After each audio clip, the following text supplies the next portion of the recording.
Before I hand back to Des Brown to say a vote of thanks, could I just take us back very quickly to Pakistan, which has that rather volatile combination of active terrorism, but also a nuclear arsenal. The death of bin Laden has, I think, tested the relationship between Pakistan and the United States. The United States and other countries are, of course, pointing fingers, saying, sort your act out.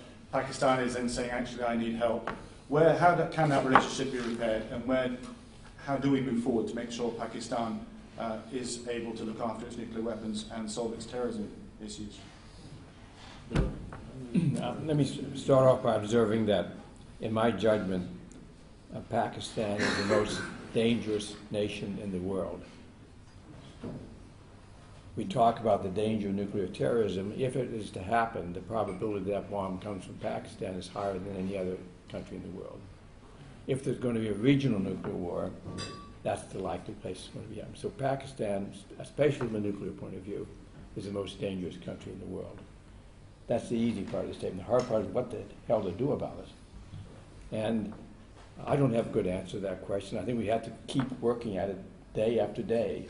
I don't have a solution to the problem, but we cannot lose engagement with Pakistan. They are too important, not just to the region, but to the whole world because of the nuclear weapons they have.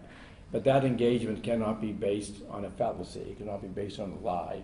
We have to recognize the nuclear program. We have to recognize the importance of the Taliban and the other insurgent groups, not just as threats to the Pakistani government, but their infiltration of the Pakistani government. So these are very difficult and serious problems, and we have to deal with them seriously and realistically.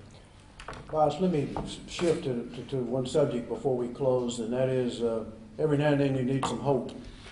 There are a number of countries that have given up nuclear weapons, and the problem is we forget them. Those that have them get a lot of attention, and those that give them up, we forget them.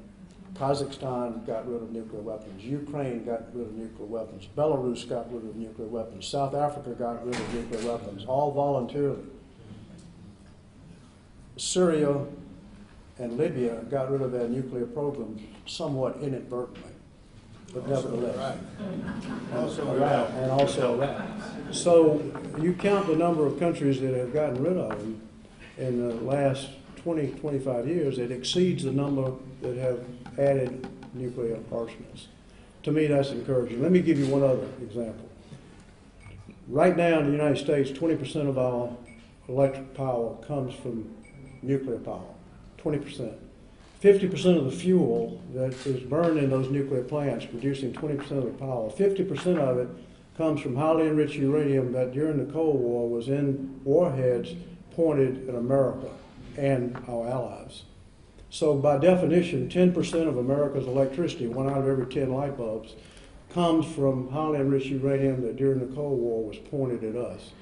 This goes back to the alt and the is that George used, which I think is so powerful. This really happened, and it is a reality. People would have never dreamed, they would have said it was impossible back during the 1950s, the 1960s, the early 1970s, but it happened.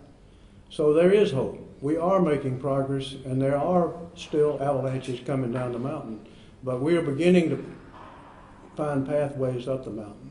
We're beginning to, because of dialogue around the world, to find something like base camp. Before I close.